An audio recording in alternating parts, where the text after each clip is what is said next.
Alfonso Rueda puxo en valor o impacto positivo que están a ter as axudas impulsadas polo Goberno galego dende o ano 2021 para corrixir impactos paisaxísticos e mellorar a integración estética no territorio de diferentes bens inmobles e outros elementos etnográficos. Non estivera nunca nesta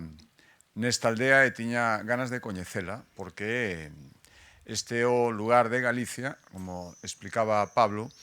onde se concentran máis axudas das que a Xunta de Galicia, dende hai un tempo, convoca para pouco a pouco ir conseguindo transformacións como a que estamos vendo aquí. Xa van uns anos, xa va unha cantidade, ao redor dos 10-11 millóns de euros,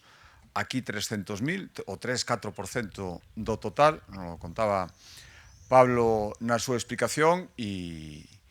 creo que é o perfecto exemplo do que podemos conseguir. As axudas promovidas pola Xunta permiten ás persoas particulares e aos concellos de menos de 20.000 habitantes acometer melloras na imaxe exterior de vivendas e espazos públicos, cunha visión que vai máis alá do estético e que aposta pola cohesión territorial, a calidade de vida e o respeto á paisaxe como valores compartidos. Coa liña de axudas que saca todos os anos a Conselleira e a Consellería de Medio Ambiente, os veciños implicáronse desde o minuto 1 en rehabilitar, reformar, mellorar as súas vivendas e erradicar ese feísmo que ás veces se nos critica no rural. Este é un claro exemplo. Se os povos non ten vida, morren. E con estas pequenas axudas que son moi doadas de tramitar, que son moi doadas de que os particulares poidan acceder a elas, conseguimos que os nosos povos teñan vida, que a xente poida quedarse a vivir neles e que poidan elexir un sitio tan fermoso como este